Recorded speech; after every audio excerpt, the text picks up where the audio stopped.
जय ओम जय जय जय नमोस्तु नमोस्तु नमोस्तु नमो अर्यंताणं नमो सिद्धाणं नमो आर्याणं नमो अजायाणं नमो रविसहस्राणं ओकारं बिन्दुसंयुक्तं नित्यं ध्यायन्ति योगिनः कामदं मोक्षं च ओकाराय नमो नमः अविरल सद्गुणोत्प्रक्षालित कलभूतलमलकलंका मुनिभिरुपासित तीर्था तथति अर्जुनो दुरितान् अज्ञानतिमिरन्दानां ज्ञानाञ्जनशलाकया चक्षुरुन्मीलितं येन तस्मै श्रीगुरुवे नमः श्रीपरमगुरुवे नमः परमपराचार्य श्रीगुरुवे नमः सकलकलुषिध्वंसकं श्रेयसां परिवर्धकं धर्मसम्बन्धकं वैजीवन्य प्रतिबोधकारकमिदं शास्त्रं श्रीपदं पुराणनामधेयम् अस्य मूलग्रंथकर्ता रहती सर्वज्ञ देवा तदंत ग्रंथकर्ता रहती गंधर्देवा प्रतिगंधर्देवा तेषां माध्यम श्री रविसेन आचार्येण विरचितं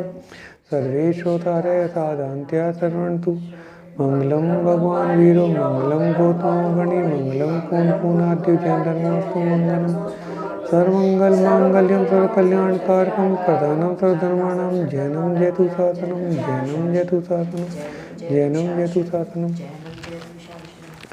बेटा जो हमारा ये चल रहा था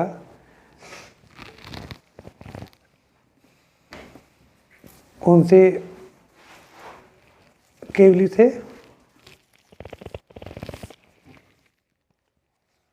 अनंत बल केवली थे ना। अनंत बल केवली की गंधकुटी में रावण ने ये प्रतिज्ञा ले ली थी कि जो स्त्री रावण का वर्ण नहीं करेंगी वे उसको जबरदस्ती अपनी पत्नी नहीं बनाएंगे। ठीक है ना। उसमें भी उनके मन में दो विचार थे। एक तो विचार ये था कि अगर वो कोई किसी की भार्या है, कोई किसी की पत्नी है, तो उसको तो वे खुद ही नहीं लेनेंगे। और अगर वह किसी की पत्नी नहीं है तो वह उनका खुद का गौरव देखकर, उनके खुद का वैभव देखकर खुद ही उनको पसंद कर लेगी। ये सोचकर उन्होंने ये वचन लिया था। आज से जो स्टार्टिंग होगी हनुमान जी के जन्म से संबंधित होगी। सबसे पहला उसमें प्रकरण है महासती अंजना और पवनजय का। पवनजय सती अंजना के पति थे। ठीक है ना।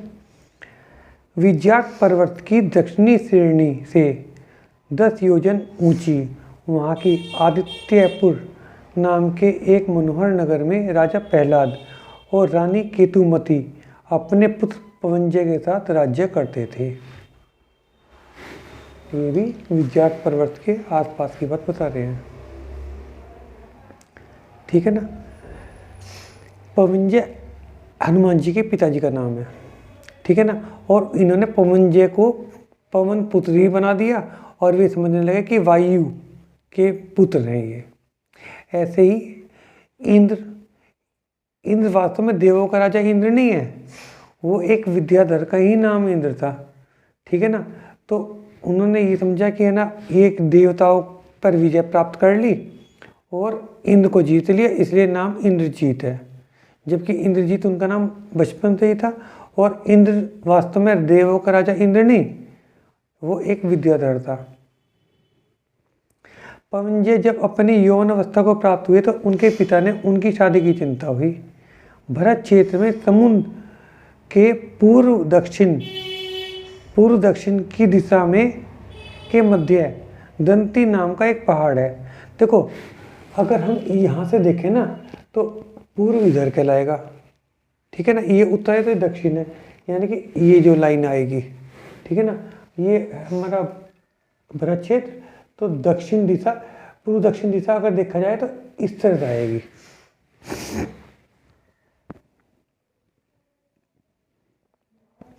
मध्यदंती नाम का एक पहाड़ है जिसके शिखर मानो बादलों से बात करते हैं, यानी बहुत ऊंचे हैं।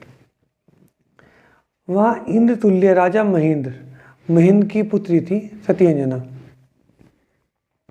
विद्याधर, वे भी विद्याधर थे, महेंद्र भी।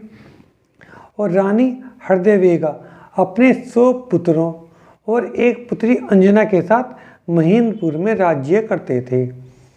अंजना मतलब एक ही बहन थी, केवल 100 पुत्र थे। अंजना महासुंदरी जैसे सर्वश्रेष्ठ सुंदर अंगों को जोड़कर बनाई विधाता की कृति थी। वह देवांगना से भी सुंदर थी, रूप के साथ साथ गुणवती भी थी।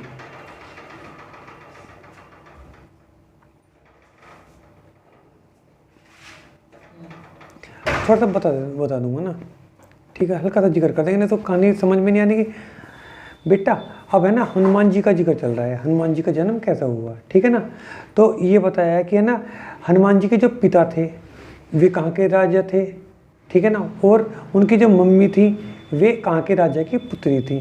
तो ये बताया कि हनुमान जी तो ये मतलब पवनजय यानी कि हनुमान जी के पिता ये तो विद्यात पर्वत पर कहीं थे और ये ब्रज क्षेत्र में ही थे, ठीक है ना। राजा महेंद्र कौन है, अंजना के पिताजी। राजा महेंद्र ने अपने मंत्रियों से पूछा कि उनकी नज़र में हमारी कन्या अंजना कौन है बेटा, हनुमान जी की मम्मी, अभी हुई नहीं शादी, अभी नहीं मम्मी बनी, अभी लड़की है ना। हमारी कन्या अंजना के लिए कोई वर हो तो बताएं। अमर सागर नाम के मंत्री ने सलाह दी, इस कन्या को राक्षसों के अधिपति रावण को दे दें, क्योंकि महापराक्रमी था रावण। तो कुछ लोगों ने क्या बताया कि रावण को दे दें, है ना। अगर उस सर्व विद्याओं के अधिपति विद्याधरों के स्वामी से आपका संबंध बन गया तो आपका प्रभाव सारी पृथ्वी पर फैल जाएगा, अन्यथा मेघनाथ या इंद्रजीत को भी चुन सकते हैं। देखो कमाल की बात है, क्या तो पापा को दे दो या नहीं तो लड़कों को दे दो, है ना, क्या तो रावण को दे दो। अगर रावण आपको ज़्यादा बड़े लग रहे हो तो मेघनाथ या इंद्रजीत को दे, क्योंकि पहले बहुत लंबी लंबी आयु होती थी ना, ठीक है ना। तो इंद्रजीत को भी चुन सकते हो, परंतु अगर आपको ये भी पसंद नहीं है तो फिर कोई स्वयंवर रच लो। तो दूसरे मंत्री सुमति ने कहा, रावण के तो अनगिनत रानियां हैं, रावण की तो पहले ही बहुत पत्नियां हैं, तथा वह बहुत अहंकारी भी है, उसको यह कन्या देने से कोई बहुत प्रेम भाव उत्पन्न नहीं होगा, तथा कन्या की आयु भी रावण से बहुत कम है। इंद्रजीत या मेघनाथ की शादी हुई तो दोनों में परस्पर वैमनस्य उत्पन्न हो सकता है, दोनों भाइयों में युद्ध भी हो सकता है या मन में बैर उत्पन्न हो जाए। तब मंत्री ताराधन्य ने सलाह दी कि दक्षिण श्रेणी में कनकपुर नाम के नगर में राजा हिरण्यपर्व तथा रानी सुमना तथा उनके पुत्र सौदामिनी पर्व का राज्य है। सौदामिनी पर्व महायशवंत कीर्तिधारी नवयौवन नवव्यय अति सुंदर सारी विद्या और कला का पारखी अनुपम गुणों का स्वामी ऐसा पराक्रमी है कि वह सारे विद्याधर एक होकर भी लड़े तो भी उसे जीत ना सके, इसलिए यह कन्या उसे दे दो। जैसी कन्या वैसा ही वर, योग्य संबंध है। यह सुनकर संदेह पराग नाम के मंत्री ने, मतलब अलग अलग मंत्री अलग अलग सलाह दे रहे थे, है ना। अपना सिर पीट लिया और आंखें बंद करके कहने लगा कि यह सौदामिनी पर्व महाभव्य है, यह सत्य है, परंतु वह कहता है कि यह संसार अनित्य है तथा संसार का स्वरूप जानकर वह 18 वर्ष का होते ही वैराग्य ले लेगा, वो तो मुनि बन जाएगा। वह विषय अभिलाषी भी नहीं है। उसके बाद कन्या का क्या होगा, इससे तो आप आदित्यपुर के राजा के पुत्र पवनजय जो रूपवान परम शक्तिशाली शीलवान सर्व कलाओं का पारखी सर्व कला का पारगामी शुभ शरीर महावीर, उसके गुणों का बखान हम 100 वर्षों में भी नहीं कर सकते, उसे तो आप स्वयं ही देख लें, निर्णय करें। पवनजय के इतने गुण सुनकर सभी को बहुत प्रसन्नता हुई, कन्या भी यह सुनकर प्रफुल्लित हुई। वसंत ऋतु के आने पर इंद्र और इंद्राणी की पूजा के लिए कैलाश पर्वत पर पहुँचे। विद्याधरों ने पूजा सामग्री के साथ महोत्सव मनाया। भगवान श्री ऋषभदेव की निर्वाण स्थली यह पर्वत पूजनीय है। कौन सा पर्वत? Very good. राजा महेंद्र भी वहाँ अपने समस्त परिवार के साथ पहुँचे। पवनजय के पिता राजा प्रहलाद भी दल बल के साथ जिन मंदिरों की पूजा अर्चना के लिए वहाँ पहुँचे, दोनों पहुँच गए। अंजना के पिता भी पहुँच गए और पवनजय के पिता भी पहुँच गए। सभी ने भाव सहित पर्वत पर स्थित जिन मंदिरों की पूजा अर्चना की। जब वंदना कर रहे थे तब दोनों राजाओं का मिलन हुआ। दोनों एक दूसरे से मिलकर बहुत प्रसन्न हुए, गले मिले तो फिर साथ बैठकर परिवार की बातें करने लगे। राजा महेंद्र कहने लगे, राजा महेंद्र कौन? अंजना के पिता। यह कन्या, जब कन्या बड़ी हो जाती है तो माता पिता की कुशल नहीं रहती। जैसी कन्या हो वर भी उसी कोटि का चाहिए तथा घर परिवार भी अच्छा होना चाहिए। अब कन्या किसे दें, ये चिंता परेशान कर रही है। हमारे मंत्रियों ने आपके पुत्र पवनजय की बहुत प्रशंसा की है, उसी के लिए हम आपसे मिलने के लिए यहाँ पर आए हैं।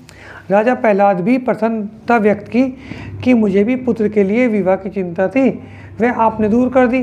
पंडितों ने 3 दिन बाद का मुहूर्त निकाला, पर पवनजय अंजना के रूप की अद्भुतता के बारे में सुनकर उसे तुरंत ही देखने का उपक्रम करने लगा। पवनजय के मन में यह आया कि हम शादी से पहले ही इसको देख लें, कम से कम 3 दिन के बाद शादी थी। संगम की अभिलाषा उपक्रम करने लगा। 3 दिन रह न सका। संगम की अभिलाषा का कर काम के वशीभूत हो गया। पहले विषय की चिंता कर व्याकुल हुआ, दूसरे देखने की अतीव इच्छा तीव्रतर हो गई, तीसरे समाज से भी बहुत तीव्र चलने लगी, उच्छ्वास निकलने लगे, चौथा काम का ज्वर इतना तीव्र हो गया जैसे चंदन में आग लग गई हो, पांचवा अंग प्रत्यंग खेद रूप हो गया, शिथिल हो गए, पुष्प और तथा सुगंधी से अरुचि हो गई, छठवां भोजन भी स्वादहीन विष जैसा लगने लगा, सातवां आसक्ति इतनी बड़ी कि रोना आ गया, आठवां उन्मत्त होकर गीत गाने लगा, नाचने लगा, अनेक प्रकार की क्रियाएं करने लगा, नौवां महामूर्छा उत्पन्न हो गई, दुख के भार से पीड़ित हो गया। हालांकि पवनजय विवेकी पुरुष था, फिर भी काम के प्रभाव से परेशान हो गया, इसलिए काम को धिक्कार कहा गया है। काम मोक्ष मार्ग का विरोधी है। काम के कारण पवनजय धीरज रहित हो उठा, यह सोचकर कि 3 दिन गुजारना तो बहुत ही मुश्किल प्रतीत होते हैं। छाया की भांति अपने मित्र परहस से कहने लगा, हे मित्र, तुम तो सब कुछ जानते हो, तुमसे क्या कहूँ, परंतु मेरी परेशानी मुझे वाचाल बना रही है। तुम्हारे अतिरिक्त यह बात किसी से भी नहीं कर सकता। राजा महेंद्र की कन्या की सुंदरता के बारे में सुनकर मेरी यह दशा हो गई है। अब 3 दिन का इंतजार करना मेरे वश में नहीं रहा। तुम ही कोई ऐसा यत्न करो कि मैं उसको देख सकूं। अगर तुम मुझे सखी देखना चाहते हो तो सुखी देखना चाहते हो तो अंजना से मिलवाने का यत्न करो। परहस ने कुछ उपाय करने का वचन दिया। सूर्य अस्त हो गया तथा रात्रि में के आते ही अंधकार का साम्राज्य चारों ओर फैल गया। परहस ने पवनजय को विमान में बिठाया। आकाश मार्ग से अंजना के 7 मंजिले महल में पहुंचकर झरोकों से के साथ लगी मोतियों की झालर के पीछे छिपकर बैठ गए। पवनजय ने देखा कि पूर्णमासी के चंद्रमा के मुख वाली अंजना सुंदरी है। श्याम श्वेत अरुण त्रिविध के महासुंदर नेत्र मानो काम के बाण हो। कुछ ऊंचे महामनोहर श्रृंगार रस से बड़े कलश, नवीन कोपल समान लाल सुलक्षण हाथ पैर नखों की कांति अपनी लावण्यता को प्रदर्शित कर रही है। माँ शोभायमान शरीर में माँ सुंदर अति नाजुक पतली कमर कूंचों के भार से कहीं टूट ही ना जाए। वह कन्या जैसे चांदनी रात ही है। पवनजय अंजना को देखकर बलिहारी होता जा रहा, आंखें जैसे पलक को झपकाना नहीं भूल गया। अचानक देखो, ये वसंत मालिका जो है, वसंत तिलका जो है, ये अंजना की सहेली है ना। नाम की सखी ने अंजना सुंदरी से कहा, हे स्वरूपे, तू धन्य है जो तुम्हारे पिता ने तुम्हें वायु कुमार को देना स्वीकार किया। ये वायु कुमार महाप्रतापी हैं। उनके गुणों को शब्दों में नहीं बांधा जा सकता। उनके गुणों के सामने तो शेष सभी पुरुष के गुण फूके पड़ जाते हैं। पवनजय की प्रशंसा सुनकर वह लाज के मारे अपने पैरों के नखून की तरफ देखती रह गई। हर्ष से उसका हृदय फूला जा रहा था। उधर पवनजय भी हर्ष से फूल रहे थे। तभी देखो अब ये गड़बड़ कर देगी, दूसरी सहेली है। तब मिस्टर केसी नाम की सहेली ने मटकते हुए कहा, परम अज्ञान है तुम्हारा जो पवनजय के संबंध को सराह रही हो। अगर राजकुमार विद्युत पर्व से संबंध होता तो इनका जन्म ही सफल हो जाता। वसंतमाला, विद्युत पर्व की कथा बड़े बड़े पुरुषों से सुनी है। जिस प्रकार से बारिश की बूंदों को गिना नहीं जा सकता, उस प्रकार विद्युत पर्व के गुणों को भी गिना नहीं जा सकता। पवनजय को ये बात बुरी लग जाएगी। सब ये कह ही रहे थे यह कन्या उसी के योग्य थी। कन्या के पिता ने यह सुनकर विवाह के बाद थोड़े समय के बाद ही मुनि हो जाएगा, इस संबंध को स्वीकार करना ठीक नहीं किया, क्योंकि वे मुनि बन जाएंगे, इसलिए उन्होंने कैंसिल कर दिया था। विद्युत पर्व का संयोग एक क्षण के लिए भी पर्याप्त था, परंतु शूद्र पुरुष का संयोग जीवन भर के लिए भी मिले तो उसका उपयोग नहीं निरर्थक ही है। यह सुनकर पवनजय उस मित्र केसी नाम की सहेली को मारने के लिए तत्पर हुआ, तो मित्र परहस ने उसको रोका और कहा, तुम्हारी तलवार तो बड़े बड़े योद्धाओं के संहार के लिए है, स्त्रियों पर क्या हाथ उठाना। स्त्री हत्या, बाल हत्या, पशु हत्या और दुर्बल मनुष्य की हत्या शास्त्र में वर्जनीय है। समझाकर परहस पवनजय को उसी मार्ग से वापस ले चले। लेकिन पवनजय के मन में है ना ये बात आ गई थी कि अंजना ने उसे रोका नहीं।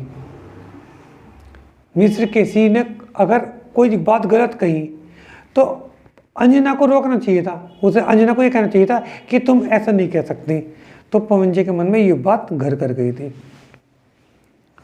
परंतु पवनजय के मन में ये दुविधा पैदा हो गई कि संदेह ने जन्म लिया कि अंजना भी शायद विद्युत पर्व को चाहती है, इसलिए उसे सखी को रोका नहीं, है ना।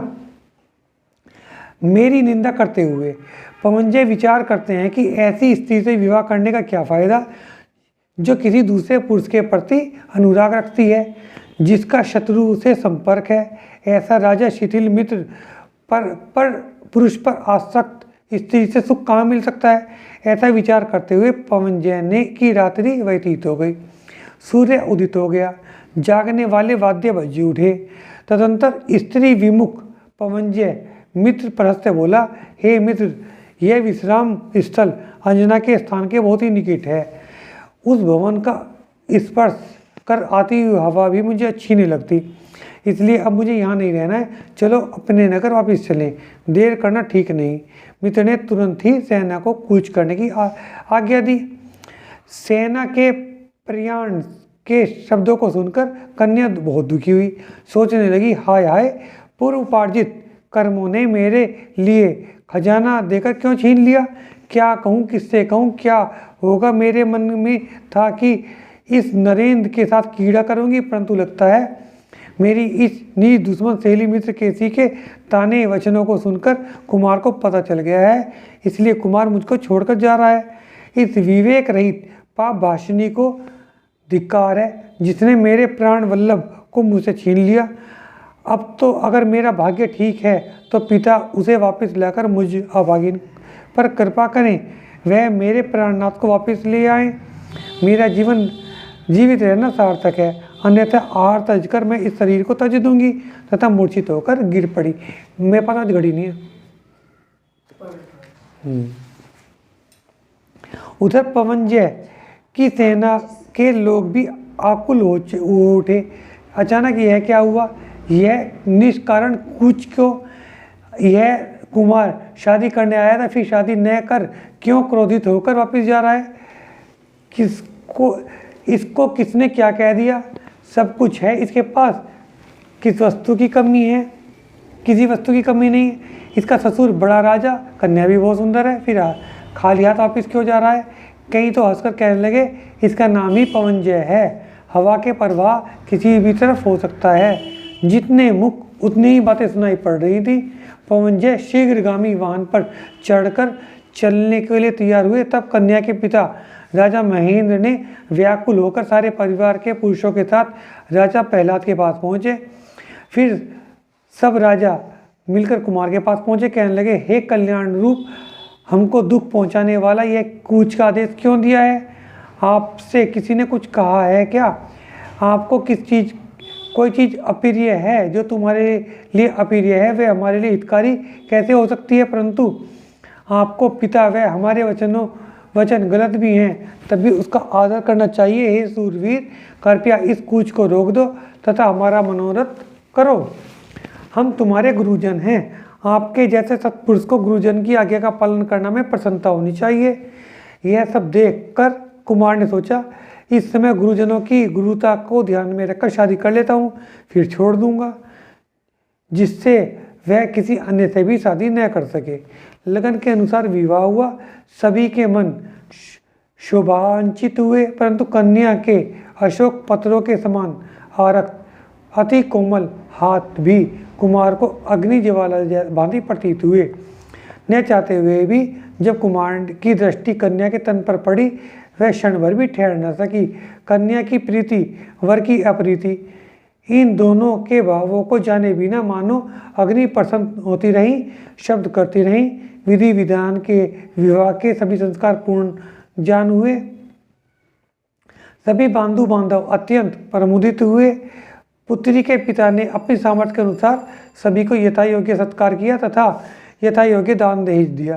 तत्पश्चात सभी अपने अपने स्थान के लिए प्रस्थान कर गए। जो लोग वस्तु का स्वरूप नहीं जानते, बिना समझे पराये व्यक्ति में दोष खोजते रहते हैं, वे मूर्ख होते हैं तथा पराये के दोष अगर अपने ऊपर पड़ जाएं तो यह सब पाप कर्म का फल होता है। पाप आतापकारी है। आतापकारी का मतलब उष्मा देने वाला, गर्म होता है। पवनजय कुमार ने अंजना से शादी कर उसका परित्याग किया, परंतु यह बात किसी को पता नहीं चलने दी। अंजना सुंदरी पति के इस अलगाव से, इस व्यवहार से परम दुखी थी। न दिन में चैन था, न रात्रि में नींद, लगातार आंसू बहाती रहती। शरीर से मोहम्मद जैसे छूट गया, शरीर का कोई होश नहीं रहा। पति से बहुत प्रेम था। उसका नाम सुनकर मन को हर्ष होता था। वायु के झरोकों से भी पति की याद आती थी। विवाह वेदी पर जो स्पष्ट पति को देखा था, वही याद करके एक स्थान पर बैठी रहती, निश्चल पति के ध्यान में ही डूबी रहती। शरीर दुर्बल हो गया, वस्त्र आभूषण सब ढीले हो गए। महल में भी चलती तो बार बार मूर्छित हो जाती। मुंह से शब्द निकलने जैसे बंदी हो गए। विपत्ति की मारी मन ही मन में पति को ही याद करती रहती। हे नाथ, आपके मनोहारी अंगों की स्मृति मेरे मन मंदिर में विराजमान है। जब मैंने कोई अपराध नहीं किया तो बिन कारण मुझ पर क्रोध किस लिए? धीरे धीरे अंजना का शरीर सूखने लगा तथा इतना कमजोर हो गया कि देखा भी ना जाए। सारा परिवार उसकी हालत को देखकर दुखी हो रहे थे। वे सब सोच रहे थे कि क्यों, ऐसा क्यों, वह किस कारण हुआ, यह किस पाप कर्म का उदय के कारण है। ऐसी दुल्हन को किस लिए छोड़ दिया, जिसने अपने पिता को के घर में क्षण भर का भी दुख नहीं देखा, वह इतने दुखों का भार क्यों उठा रही है? किसी के भी समझ में नहीं आ रहा था कि क्या उपाय किया जाए जिसके कारण पति इस पर आकृष्ट हो सकें। इसी बीच रावण तथा वरुण के बीच कटुता पैदा हो गई। देखो, इन लोगों का जो परिवार है ये वानरवंशी हैं, ये सब के सब वानरवंशी है। तुम तो सुर से सुन रहे हो। वानरवंशियों का राक्षस वंशियों का आपस में बहुत अच्छा प्रेम है। अगर रावण को कोई भी समस्या है तो ये लोग उसकी हेल्प करने के लिए जाते हैं। और कई बार तो ऐसा हुआ कि रावण राक्षस वंशियों ने अगर दीक्षा ले ली तो वानरवंशियों ने भी दीक्षा ले ली। इनका बहुत ज़्यादा परम मित्रता थी। और तुम ये देखो कि हनुमान जी ने किसका साथ दिया? रामचंद्र जी का, यानी कि रावण के विरुद्ध लड़े। ठीक है ना। तो अब ये बता रहे कि है ना, पवनजय कहाँ जाते हैं? रावण की सहायता करने के लिए जाते हैं। इसी बीच रावण तथा वरुण के बीच कुछ कटुता पैदा हो गई थी। वह कटुता बढ़ती ही जा रही थी। महागर्वी का मतलब घमंडी वरुण ने रावण की सेवा करना बंद कर दिया। तो रावण ने उसे समझाने के लिए दूत भेजा। दूत ने राजा वरुण को संदेश दिया, हे विद्यापति वरुण, जो हम सबका स्वामी रावण है, उसने तुम्हारे लिए आज्ञा भेजी है कि या तो तुम जाकर उसको प्रणाम करो या फिर युद्ध के लिए तैयार रहो। तो वरुण ने हंसकर जवाब दिया, हे दूत, कौन है ये रावण? वह कहाँ रहता है तथा मुझे दबाने का प्रयास क्यों कर रहा है? मैं इंद्र नहीं हूँ मैं वैश्रवण नहीं हूँ, मैं यम नहीं हूँ, मैं सहस्रश्मी नहीं हूँ, नहीं मैं मरुत हूँ। रावण को व्यर्थ ही गर्व हो गया है, उसकी सामर्थ्य है तो वह सामने आए, मैं उसका गर्व चूर चूर कर दूंगा। मुझे तो लगता है तुम्हारी मौत भी यहीं कहीं नज़दीक भटक रही है, जो तुम भी अभी मेरे समक्ष खड़े हो। दूत ने सारी बातें जाकर रावण को बताई। रावण क्रोधित होकर वरुण के नगर को अपनी समुद्र जैसी विशाल सेना से घेर लिया तथा प्रतिज्ञा की कि मैं बिना देवाधिष्ठित रत्न के भी वरुण को परास्त कर दूंगा। वरुण के पुत्र राजीव, पुंडरीक आदि हर्ष करते हुए रावण की सेना पर दौड़ पड़े। भयानक युद्ध होने लगा। जब वरुण की सेना कमजोर पड़ने लगी तब वरुण भी क्रोध में आकर युद्ध में टूट पड़ा। वरुण को युद्ध में आया देख रावण भी युद्ध में कूदने का निर्णय ले लिया। रावण तथा वरुण का युद्ध प्रारंभ हुआ। दूसरे मोर्चे पर वरुण के पुत्रों ने खरदूषण को भी बंदी बना लिया। खरदूषण कौन है बेटा? रावण का बहन का बहन हुई है ना, जीजा जी, रावण के जीजा जी, ठीक है ना। खरदूषण को भी बंदी बना लिया। रावण ने विचारा कि अगर मैं युद्ध जारी रखता हूं तो खरदूषण मारा जाएगा। और वे लोग बताते हैं कि खरदूषण 2 हैं, जबकि खरदूषण एक ही व्यक्ति का नाम है। खरदूषण मारा जाएगा, यह ठीक नहीं होगा, तथा युद्ध को रोक दिया तथा मंत्रियों से मंत्रणा की कि अन्य राजाओं को बुलाने के लिए संदेश भेजें कि सेना सहित शीघ्र पधारें। एक दूत राजा प्रहलाद के पास भी पहुंचा। प्रहलाद कौन थे? पवनजय के पापा, हनुमान जी के बाबा जी, हनुमान जी के बाबा जी है ना। राजा प्रहलाद ने स्वामी भक्ति का परिचय देते हुए पत्र को माथे पर लगाया, फिर उसे पढ़ा। आज यहीं तक रख ले, टाइम देख लो। थोड़ा सा फिर से पहले माथे से लगाया, फिर उसे पढ़ा। कल्याण रूप न्याय के वेता, देश काल के ज्ञाता, हमारे परम प्रिय राजा प्रहलाद, सर्वप्रथम हम आपकी कुशलता जानना चाहते हैं। हमारा समाचार यह है कि हमारे अधीन अब इतने राजा हैं कि जितने हमारे शरीर पर बाल हैं, वे सब हमारे आगे नतमस्तक रहते हैं। परंतु एक दुर्बुद्धि वरुण, जो पैताल नगर में निवास करता है, आज्ञा का उल्लंघन करने लगा है तथा युद्ध करने के लिए भी तैयार हो गया है। हृदय की व्यथा पहुंचाने वाले विद्याधरों का भी उसे सहारा मिल गया है। समुद्र के मध्य में द्वीप में जाकर दुरात्मा गर्व करने लगा है, इसलिए उसको सबक सिखाने के लिए हम उसे युद्ध करने के लिए आए हैं। बड़ा ही भयंकर युद्ध हुआ, परंतु वरुण के पुत्रों ने खरदूषण को बंदी बना लिया है। वह खरदूषण को जान से न मार दें, इसलिए हमने युद्ध को अभी स्थगित कर दिया है। अब खरदूषण को छुड़ाना है, वरुण को मात देनी है, इसलिए आप शीघ्र ही पधारें। देर करना उचित नहीं होगा। आप जैसे पुरुष कर्तव्य से पीछे नहीं हटते। हमें विश्वास है कि आप शीघ्र ही आएंगे। शीघ्र आओ, और आपका हितैषी रावण आपकी प्रतीक्षा कर रहा है। राजा प्रहलाद ने अपने मंत्रियों से परामर्श किया तथा युद्ध में जाने का निश्चय लिया। पिता राजा प्रहलाद को कूच में तैयार होते देखकर पवनजय कुमार ने पिता से विनती की, हे नाथ, मेरे होते हुए आपका जाना उचित नहीं है। पिता जब पुत्र का पालन करता है तो पुत्र का धर्म हो जाता है, वह अपने पिता की सेवा करे। जो सेवा नहीं करता तो समझना चाहिए कि पुत्र हुआ ही नहीं। आप मुझे आज्ञा दीजिए।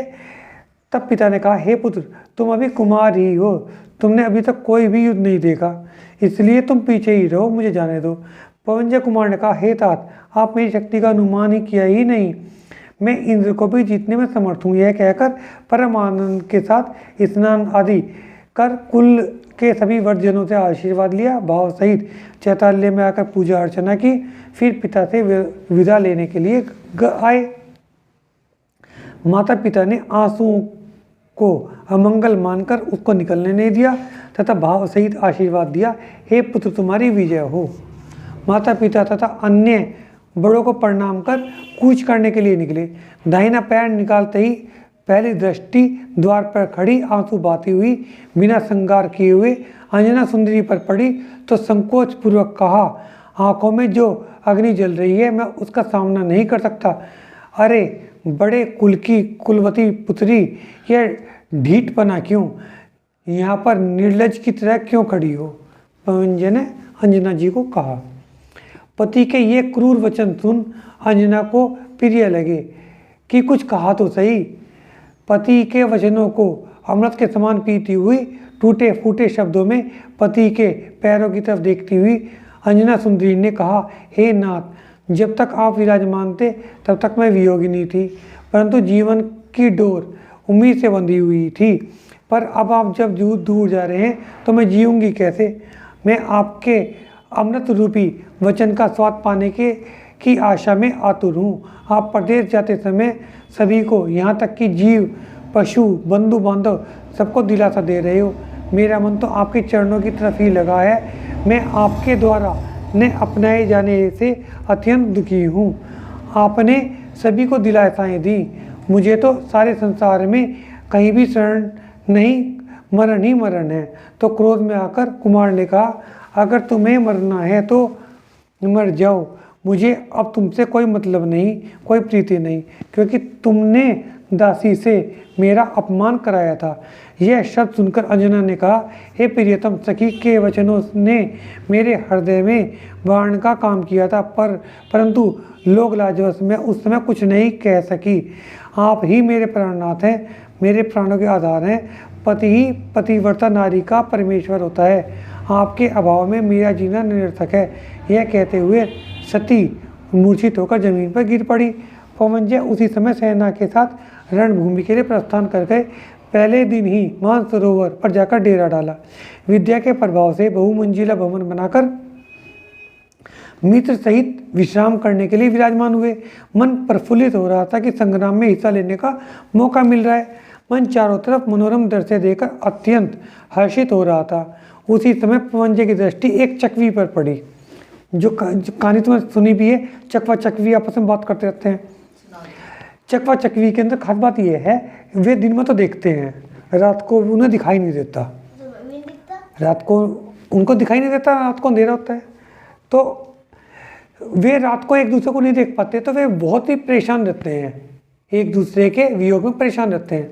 तो इनको पवनजय को ये लगता है कि ये केवल एक रात के लिए इतने परेशान हो रहे हैं और मैं तो इतने लंबे टाइम से अंजना को देखा ही नहीं, अंजना कितनी परेशान होती होगी।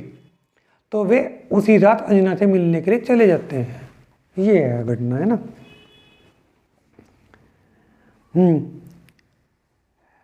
अकेली चकवी पर पड़ी। अकेली बैठी चकवी वियोग में व्याकुल हो रही थी। आकुलित होकर वह रह रहकर चेष्टाएं कर रही थी। कमल के पत्तों के बीच में से देखती थी तथा पंखों को हिलाकर उठती थी, गिरती थी। मरनाल मतलब कमल की नाल की स्वादिष्ट जल की ओर देखकर दुखी हो रही थी। अपना ही प्रतिबिंब पानी में देखकर सोचती है कि उसका प्रियतम आ गया है। उसे बुलाती है तथा जवाब न पाकर दुखी हो जाती है। ये लोग चकवा चकवी की भाषा भी समझते थे कि वे क्या बोल रहे हैं। दुखी हो जाती है। वियोग में परम दुखी है। सेना के वहाँ उतरने के शब्दों से अपने चकवे की आशा कर ज़्यादा भ्रमित हो रही थी। चकवे को न वह पाकर वहाँ बार बार भूमि पर जा गिरती है। पवनजय कुमार ने काफ़ी देर तक चकवी की हालत देखी, फिर सोचने लगा कि पति के वियोग में स्त्री की क्या हालत हो सकती है। फिर उसको याद आया कि जहाँ पर वह डेरा डाले इस समय बैठे हैं, उसी मानसरोवर पर उनकी शादी अंजना से हुई थी। यह सोचकर उनका मन दुखी हो गया। हाय, मैं क्रूर चित्त पापी उस निर्दोष को बिना वजह ही त्याग दिया। जब यह चकवी एक रात्रि का वियोग नहीं सह पा रही है तो अंजना ने 22 वर्ष का वियोग किस तरह सहन किया होगा। वह गलत वचन तो उस सहेली ने कहे थे, उसने तो कुछ भी नहीं कहा था। मैंने अन्य किसी की गलती की सजा में उसको परित्याग क्यों कर दिया। ऐसे निरपराध कपट रहित प्राणी को बिना किसी कारण दुख दिया। मतलब 22 साल हो गए शादी को हुए हुए, ये बताया। मेरा हृदय इतना कठोर किस तरह से हो गया कि ऐसी प्राण प्यारी प्राणेश्वरी को मैंने वियोग का दुख दिया। अब मैं क्या करूं? पिता से विदा लेकर घर से निकला हूं, अब मैं पीछे कैसे जा सकता हूं? अगर उससे मिले बिना जाऊंगा तो वह जीवित नहीं रहेगी, मैं उसके बिना मेरा जीवन भी सूना हो जाएगा। इस जगत में दुख का निवारण करता मेरा प्रिय मित्र प्रहस्ती हो सकता है। उसी से सलाह लेता हूँ। जो प्राणी विचार का कर कार्य करते हैं वे सुखी और सफल रहते हैं। जब प्रहस्त ने पवनजय को दुखी परेशान देखा तो कारण जानना चाहा। हे मित्र, तुम रावण की मदद करने वरुण जैसे योद्धाओं से युद्ध करने जा रहे हो, तुम्हें तो प्रसन्न होना चाहिए, परंतु तुम तो हताश दिखाई पड़ रहे हो। शरीर शिथिल तथा चेहरा मुरझा गया है। लज्जा छोड़कर मुझे बताओ क्या बात है। तब पवनजय ने कहा, हे मित्र, किसी से कहने की बात नहीं है, परंतु तुम तो मेरे सारे रहते जानते ही हो। फिर मुझे स्वयं पर ग्लानि हो रही है कि मैंने संजना सुंदरी से प्रीति नहीं की, परंतु मेरा मन अति व्याकुल है। मेरी क्रूरता तो देखो, इतना समय हो गया शादी को, बिना कारण वियोग रहा, अकारण ही उसे दोषी माना। वह सदा दुखी रही, आंसू बहाती रही। चलते समय मैंने उसकी विरहनी के रूप में श्रृंगार रहित देखा। उसे मैं ठुकरा कर चला आया, परंतु अब उसके नील कमल जैसे नेत्र मेरे दिल को भेद रहे हैं। इसलिए कुछ ऐसा उपाय करो उससे मिलना हो जाए। हे सज्जन, अगर हमारा मिलना नहीं हुआ तो समझो हम दोनों का ही मरण हो जाएगा। कितना टाइम हो गया देख लो ना। 8:43 49 43 40 8:43 43 बस कर लेते हैं ना, ये तक कर लेते हैं। जिनवाणी जग मैया जन्म दुख में दो, जिनवाणी जग मैया जन्म दुख दो, जन्म दुख में दो, मरण दुख में दो, वाणी जग मैया जन्म दुख में दो। समोसन सा महल तुम्हारा गणधर जैसे भैया, समोसन सा महल तुम्हारा गणधर जैसे भैया, कुमकुम से पुत्र तुम्हारे तीर्थंकर से सैया, हम दुख में दो, जिनवाणी जग मैया जन्म दुख में दो। सात तुझे द्रव्य बताए हो उपकारी मैया, सात तुझे द्रव्य बताए हो उपकारी मैया, जो भी शरण में आया उसकी पार लगा दो नैया, हम दुख में दो, जिनवाणी जग मैया जन्म दुख में दो। संकट मोचन नाम तुम्हारा तुम हो जग की मैया, संकट मोचन नाम तुम्हारा तुम हो जग की मैया, हाथ जोड़कर शीश नवाऊं पढ़ूं तुम्हारे पैया, जन्म दुख में दो, जिनवाणी जग मैया दुख में दो। या वाणी के ज्ञान से तुझे लोका लोक, सो वाणी मस्तक नमो करा दे तू दो।